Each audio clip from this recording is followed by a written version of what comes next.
रसिक श्रोते हो, दर्शक हो, मित्र हो, बंधूंनो आणि भगिनींनो, मार्मिक संवाद न्यूजच्या माध्यमातून सांपत्तिक व आर्थिक जागृतीसाठी त्याचबरोबर साक्षरतेसाठी अर्थविषयक मालिकेमध्ये आपण संवाद साधत आहोत.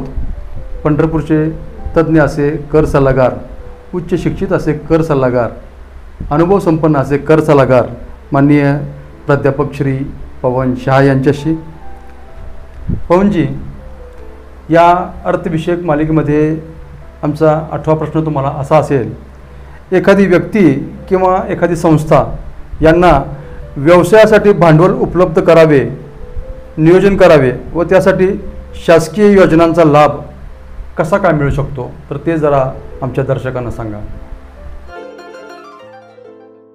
धन्यवाद. प्रश्न चांगला विचारलेला आहे की प्रत्येक मनुष्य स्वतःची ऊर्जितावस्था निर्माण करण्यासाठी बचत करत असतो, परंतु काही वेळेला त्याचं ध्येय शिकलेलं मनुष्य आहे, उदाहरणार्थ M.Tech झालेलं आहे किंवा MSc झालेलं आहे, B.Com M.Com झालेलं आहे, उच्च शिक्षण घेतलेलं आहे, परंतु भांडवल मिळत नसेल तर त्याला सरकारी योजना आहेत. काही वेळेला सीड कॅपिटल दिलं जातं, बीज भांडवल म्हणतात, बीज भांडवल ते दिलं जातं. 15%, 10% आणि 75% कर्ज अशा पद्धतीने दिलं जातं. काही वेळेला रोलर ग्रामीण भागात असेल तर 35% सबसिडी पण मिळते. काही वेळेला स्वतःचं भांडवल 5% असलं तरी चालतं. नवीन आता कन्सेप्ट आले की कमवा आणि शिका, युथ फोरम आहेत. पंतप्रधान मोदी साहेबांनी सुद्धा आपल्याला बऱ्याच योजना युवासाठी दिलेल्या आहेत. तुमचा भांडवल नसलं तरी चालेल हे पण त्यांनी सांगितलेलं आहे. परवाच त्यांनी सांगितलेलं आहे की आता देशामध्ये उद्योगधंद्यासाठी मोठी संधी आहे, त्याचा तुम्ही बेनिफिट घ्या. इव्हन विदेशांमध्ये जाऊन सुद्धा त्यांनी सांगितलेलं आहे की आम्ही तुम्हाला लागतं. बरं, कुठलाही धंदा असेल तर त्याला 4 गोष्टी आवश्यक आहेत: जमीन, भांडवल, कामगार आणि मग तिथले उपलब्ध असणारी साधनसामुग्री.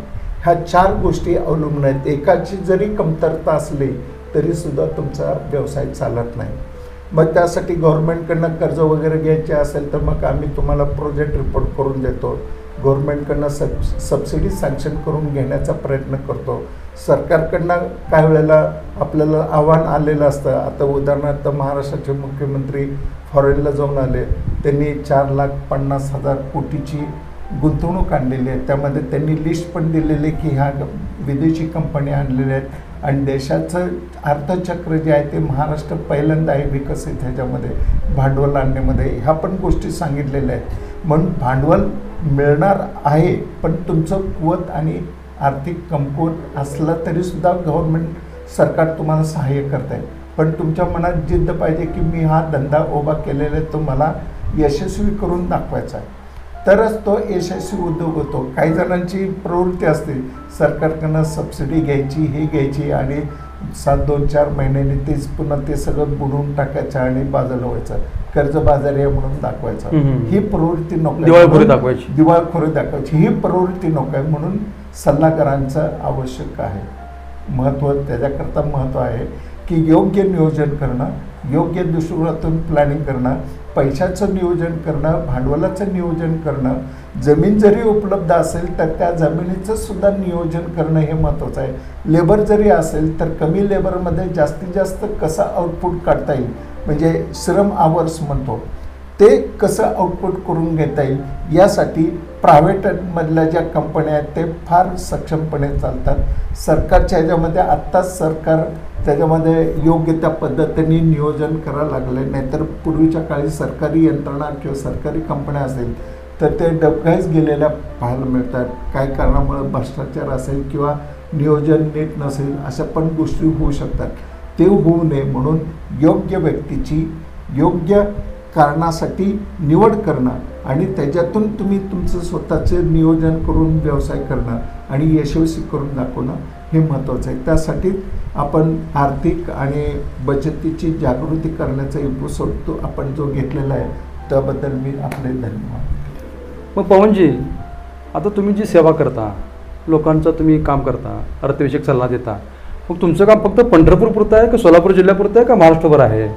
कारण काय आपली ख्याती झाल्या असल्यामुळं मुंबईला पण आहेत, पुण्याला पण आपले क्लायंट आहेत, 1-2 क्लायंट पंढरपूरचेच आहेत, परंतु मध्य प्रदेशमध्ये आणि कर्नाटकमध्ये त्यांनी व्यवसाय सुरू केलेला आहे. त्यांना सुद्धा आपण सर्व्हिस देतो.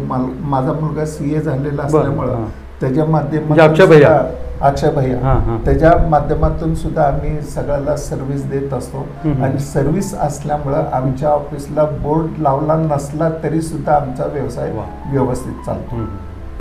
मी माझी प्रॅक्टिस सुरू केली 1987ला, तर 25 वर्ष माझ्या ऑफिसमध्ये माझ्या घराला बोर्ड नव्हता, पवनशाह टॅक्स कन्सल्टंट म्हणून. म्हणजे व्यवसाय जो आहे, तुम्ही जर सर्व्हिस लोकांना दिलं तर गल्ली बोळात सुद्धा तुमचे व्यवसाय चांगले टिकतात. मेन रोडवरच यायला पाहिजेत आणि व्यवसाय केला पाहिजे असं काही नाही आहे. कुठलाही व्यवसाय असू द्या, तुम्ही सर्व्हिस सेवा द्यायला, व्यवसाय करायला जर चोखंदळ असाल, गल्ली बोळात सुद्धा तुमचा व्यवसाय चालू राहतो. म्हणजे रसिक श्रोते हो, दर्शक हो, ज्या व्यक्ती किंवा संस्थांना शासकीय योजनांचा लाभ घ्यायचा आहे, शासकीय योजनांच्या माध्यमातून व्यवसाय करता भांडवल उभं करायचं आहे, त्या व्यक्तींनी आवश्यकता भासल्यास पवनजींना नक्की संपर्क करा. धन्यवाद पवनजी. धन्यवाद.